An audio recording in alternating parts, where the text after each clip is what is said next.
하나님 말씀은 이사야 45장입니다. 이사야 45장 8절 말씀부터 말씀 보겠습니다. 이사야 45장 8절입니다. 하늘이여 위에서부터 내리어 구름에서 의가 비같이 내려라. 땅이여 열려서 구원의 열매를 맺고 의의 싹이 나게 하여라. 나 여호와가 그것을 창조하였다. 그랬습니다. 7절에 말씀하셨죠? 나는 빛도 짓고 어둠도 창조하며 나는 평안도 만들고 환난도 창조하니 나는 여호와이다. 이 모든 일을 행하는 자이다. 그러셨습니다. 하나님께서 과거 이스라엘 백성들에게 큰 고난을 주셨죠. 이 고난은 지금 이사야 선지자가 말하는 지금 시점으로부터는 앞으로 한 100년 뒤에, 몇십 년 뒤에 일어날 일이에요. 그래서 이제 유다 나라가 망하고요. 멸망하죠. 바빌로니아에 의해서 3번 1차 침공, 2차 침공, 3차 침공을 겪으면서 완전히 이제 멸망합니다. 그래가지고 1차 포로 때 다니엘이라든지 그 귀족들, 왕족들 포로 잡혀가고요. 또 2차 침공 때 에스겔이라든지 하나님의 에스겔 또 많은 쓸만한 사람들 또 포로 잡혀가고요. 3차 침공 때 완전히 그냥 다 포로 잡혀가는 거예요. 그래서 바빌로니아에 다 끌려가가지고 70년 동안 이제 포로 생활, 종살이를 하게 되죠. 70년이면 어떻게 보면 짧을 수도 있지만 그 개인들에게는 인생이 지나가는 거죠. 한 세대가 지나가는 거예요. 그래서 포로 생활이 끝나고 돌아오는데요. 8절에 말씀하시는 거예요. 하늘이여 위에서부터 내리어 구름에서 의가 비같이 내려라. 하나님의 은혜, 비와 이슬은 하나님의 은혜를 상징하는데 하늘에서부터 구름에서부터 하나님의 은혜가 내려온다. 이것은 이제 장차 이스라엘 백성들이 고국으로 돌아올 그 장면, 포로 기환을 내다보고 말씀하시는 거예요. 돌아온다는 거예요. 그리고 이제 신령한 의미로는 신약시대 때 하나님의 택한 백성들, 구원받기로 작정된, 예정된 하나님의 백성들이 하나님께로 이제 나오는 거예요. 어둠 속에서 빛 가운데로 나오는 거죠. 어둠에 있던 것이 빛으로 나오는 게 쉽지 않아요. 생각을 해보세요. 어둠 속에 사는 동물들이 있습니다. 가령 두더지 같은 거 있죠. 두더지가 이 땅속에서 나오게 되면 깜짝 놀랍니다. 예. 두더지가 시력이 안 좋잖아요. 그 밖에 나오면 너무 놀래가지고 두더지. 예.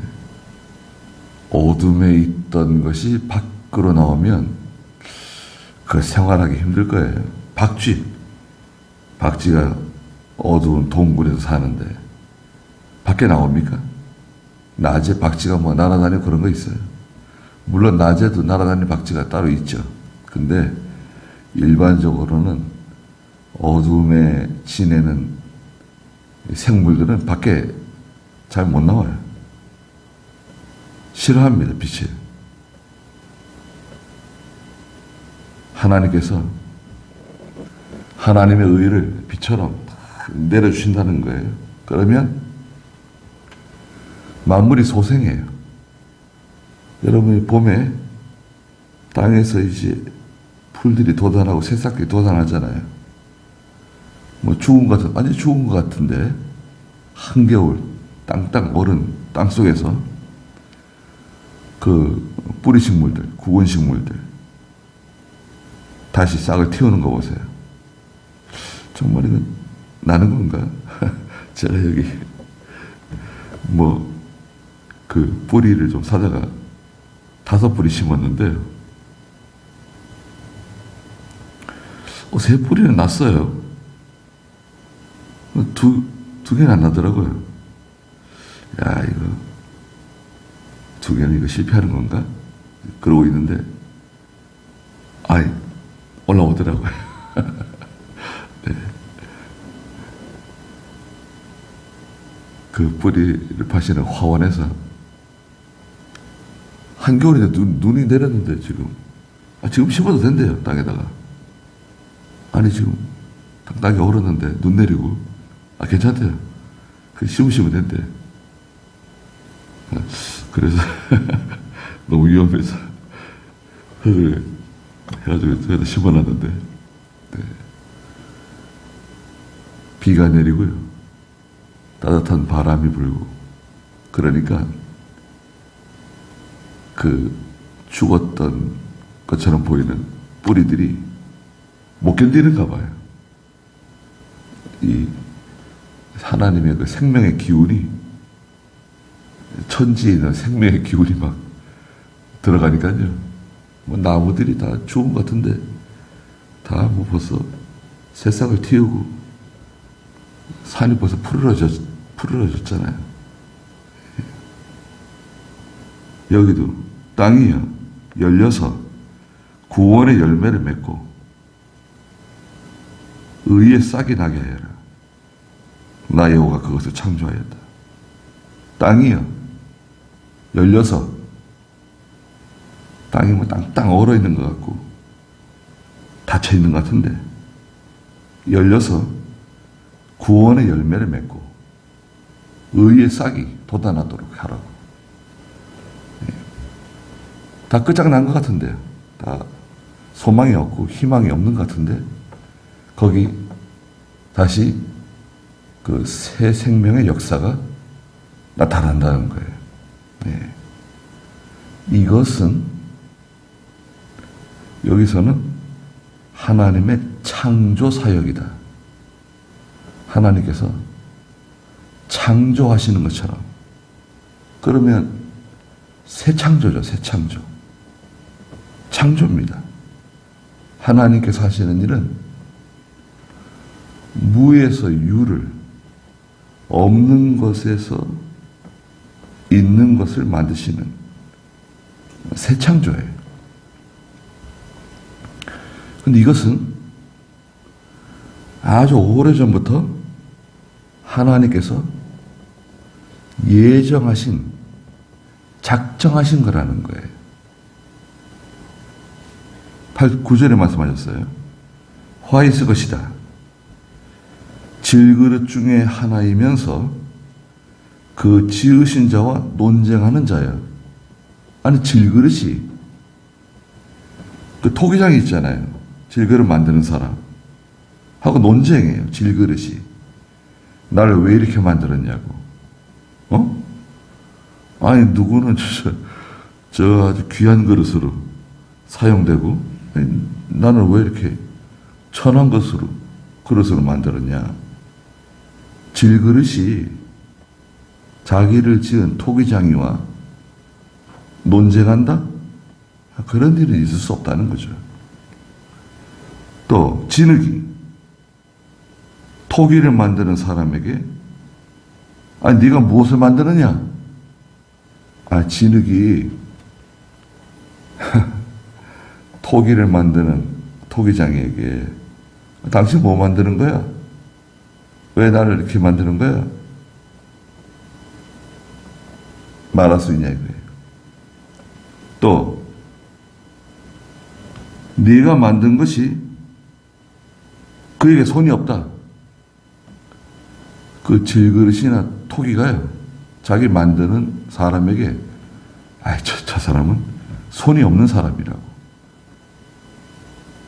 형편없다 이거죠. 발로 만드는 것보다 손이 없다고. 또 10절에 아버지에게 당신은 무엇을 낳았습니까? 어머니에게는 당신은 무엇을 낳으려고 진통하셨습니까? 아니 이건 말이 돼요? 아버지나 어머니에게 이렇게 말하는 자녀가 있다고 하면 이런 불효가 어디 있습니까? 예. 자기를 낳아준 것에 대해서 감사하고 키워준 것을 감사하고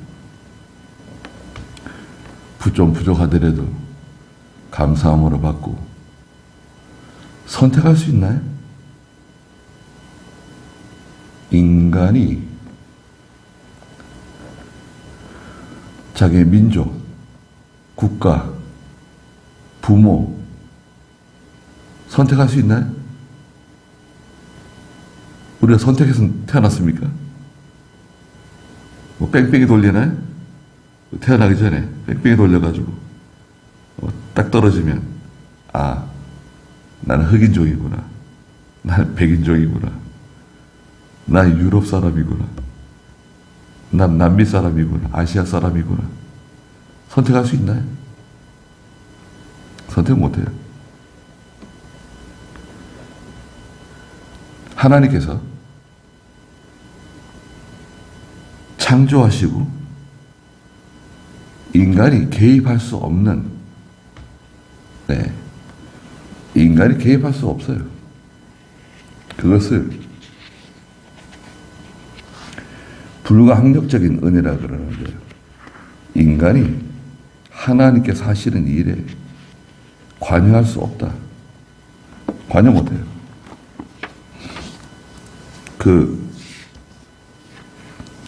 칼빈의 5대 교리가 있는데요. 칼빈의 5대 교리는 네덜란드 돌트시라고 하는 곳에서 총회를 열었어요. 돌트 총회라 그러는데요. 우리 기독교, 특히 장로교에서는 중요한 회의입니다. 이게 1618년 11월 달 13일부터 그 다음에 1619년 5월 9일까지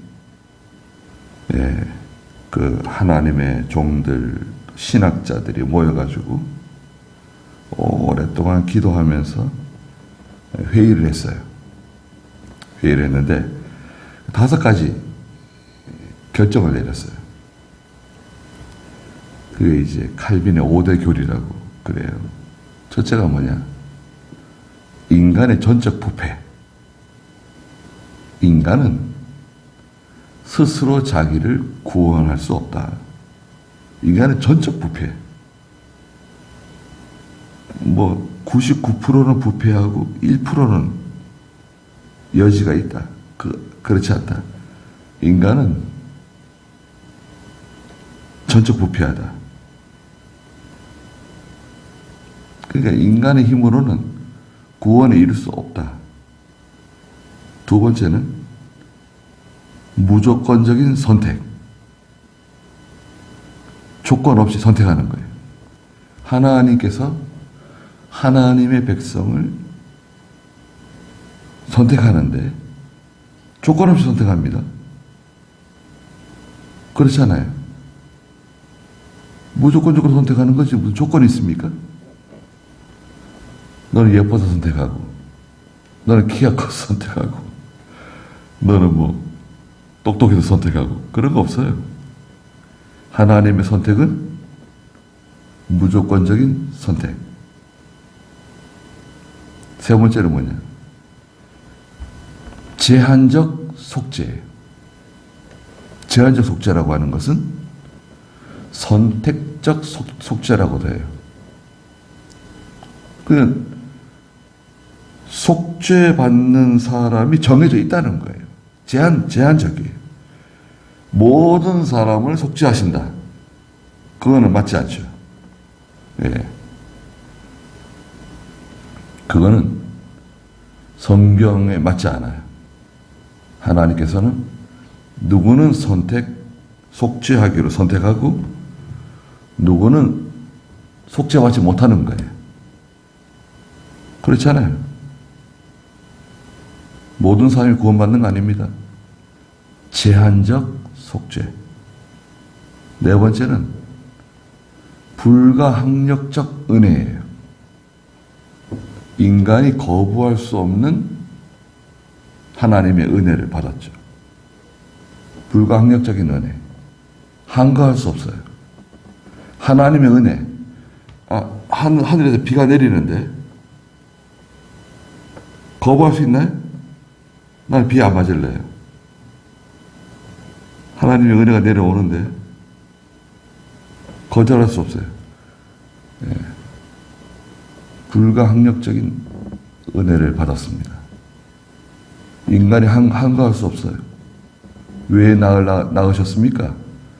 왜 저를 낳으려고 고통을 겪으셨습니까? 그런 말이 어디 있어요? 하나님이 선택하신 것에 대해서 감사하고 기뻐하고, 이건 얼마나 어떤 선물보다도 귀한 것을 받았잖아요. 구원을 받았어요. 구원.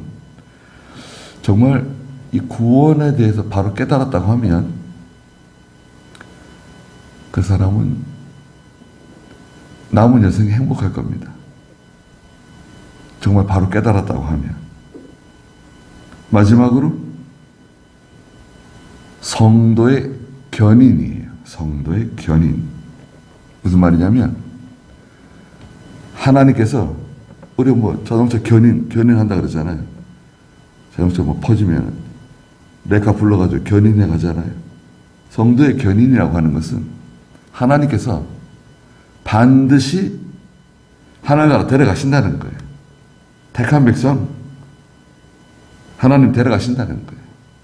예수님 재림하실 때 빠진 사람, 한 사람도 빠진 사람 없이 택한 백성들 견인해 가는 거예요. 죽은 성도들 부활해서 데려가시고 살아있는 성도들 신령한 몸으로 변환되어서 데려가시는 거예요. 변화시켜서. 이 5가지 교리를 정했어요. 칼빈의 5대 교리라 그러죠.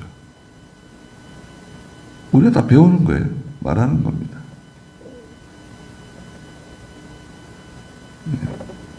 요거를 거부하는 사람들이 있어요. 그렇지 않다. 그걸 이제 알미니안주의라 그래요. 알미니안이라고 하는 교부가 있었는데, 또 그 사람을 추종하는 사람들, 알미니안주의라고 하는데요. 알미니안은 성경에 맞지 않아요. 이단시 되고 정죄도 받았어요. 그러나 이 교리를 추종하는 사람들이 이 캐토릭, 천주교, 감리교들이 알미니안, 교리를 따라갑니다. 루터파 교회도 따라가는 것 같은데, 이 알미니안 교리는 인간의 의지가 강조가 돼요.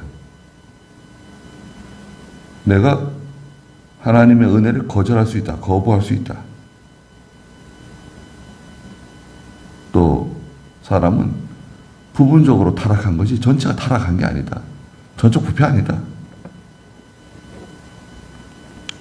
그러면서 교회의 그 역할이 중요하다고, 중요하지만 구원이 마치 교회에 있는 것처럼, 천주교 신부에게 권한이 있는 것처럼, 감리교도 그래서 감리교 감독 목사가 상당히 중요한 사람이에요. 구원이 마치 교회에 있는 것처럼 되어 있기 때문에 교리가, 성도들이 그 감리교 감독들을 잘 받듭니다. 굉장히 중요하니까. 내 구원과 이 목사님께 굉장히 중요한 거예요.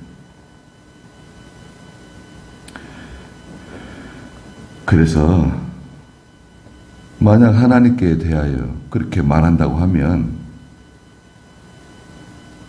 그렇게 말하는 자에게 화가 있을 것이다.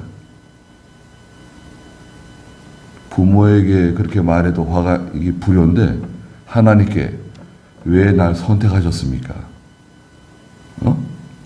왜 날 구원하셨습니까? 왜 하나님 백성 되게 해가지고 이 고생을 시키는 겁니까? 그렇게 말한다고 하면 그건 화가 있다는 거예요. 11절에 이스라엘의 거룩한 신자 곧 이스라엘을 지으신 여호와께서 이같이 말씀하신다. 자, 이스라엘을 지으신, 하나님의 백성을 택하신, 속죄하시고 예정하시고 선택하신 하나님께서 이같이 말씀하신다. 장래의 일들을 내게 물어라. 장래에 일어날 일들, 이스라엘 백성들에게. 너희는 나의 자녀들과 나의 손으로 만든 것에 대하여 내게 부탁하여라. 내가 땅을 만들고 그 위에 사람을 창조하였다. 내가 내 손을 하늘에 펼쳤으며 그 모든 천체에 명령하였다. 하나님께서는 이 지구만 다스리시는 게 아니에요. 지구가 뭐예요? 온 우주 만물을 다스리시는 능력의 하나님이세요.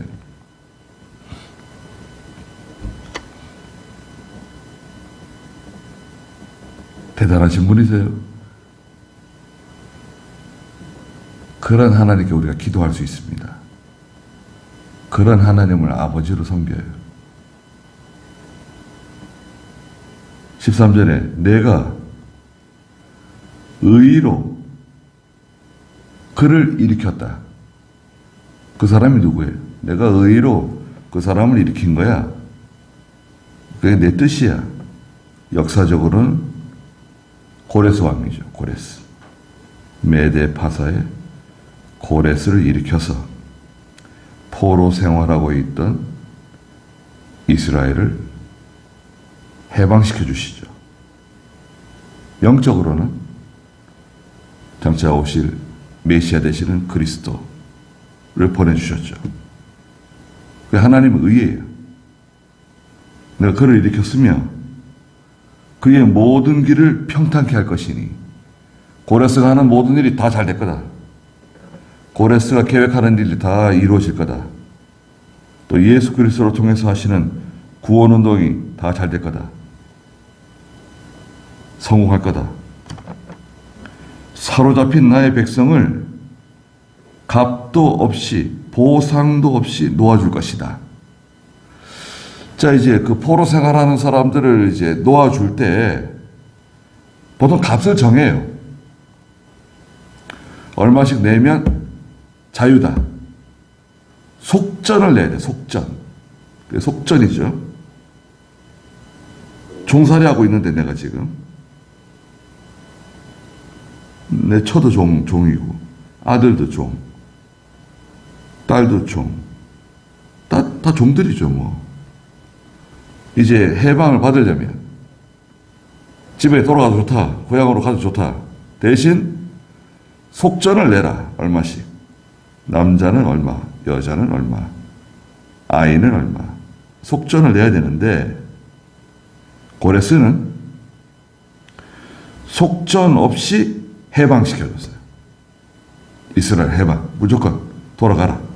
그리고 그 이스라엘 성전에서 가져온 기명들도 그 보물창고에서 꺼내서 줘라. 가져가도록 명령을 내렸어요. 그래서 저기 보물창고에 있던 그 예루살렘 성전에서 가져온 물건들 다 돌려줬어요. 그거 다 받아가지고 온 거예요. 예수님께서 돈 받고 우리 구원해 주셨습니까? 속전 없이 오히려 자기 몸을 속죄의 제물로 희생하셔가지고 우리를 건져내셨잖아요.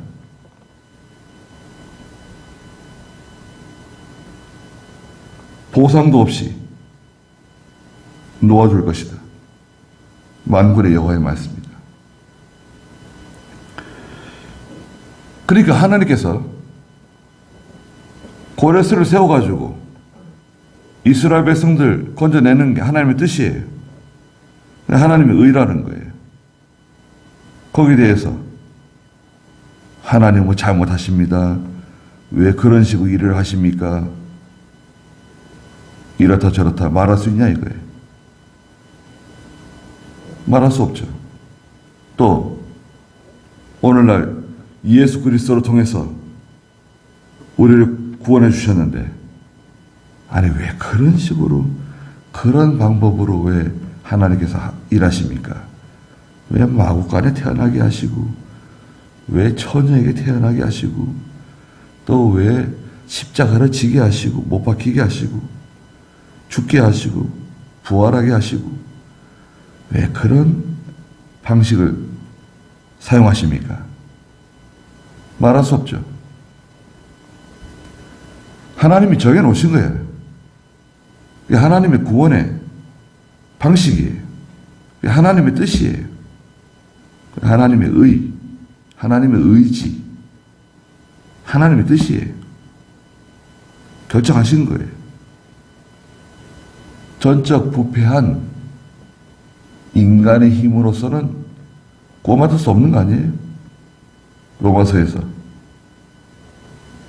죄를 깨닫고 율법을 통해서 인간의 전적 부패를 발견하고 하나님의 선택, 무조건적인 선택, 제한적인 속죄, 불강력적인 은혜, 하나님의 견인을 받아서 하나님으로 가는 거예요.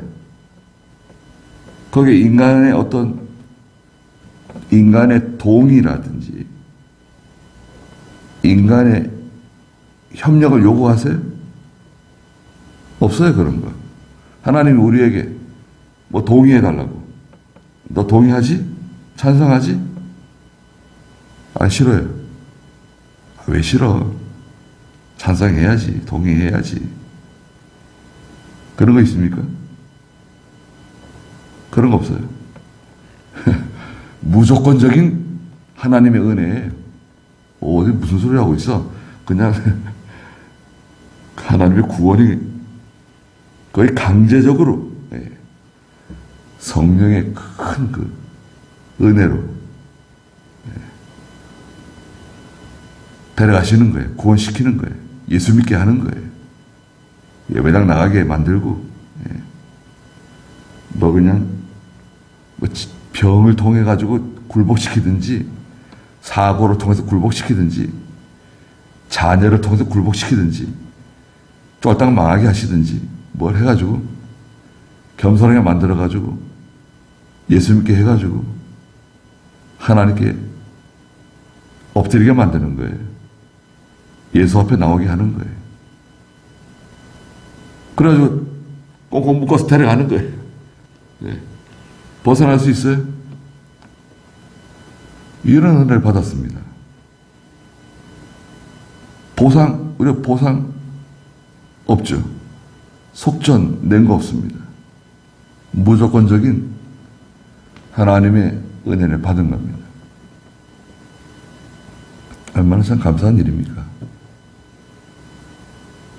그래서 우리가 하나님 섬기고 항상 감사하고 감사한 일밖에 없죠, 사실은. 네. 감사해야 됩니다. 얼마나 큰 은혜를 받았는지 이로 말로 형용할 수가 없습니다. 거기까지 하죠.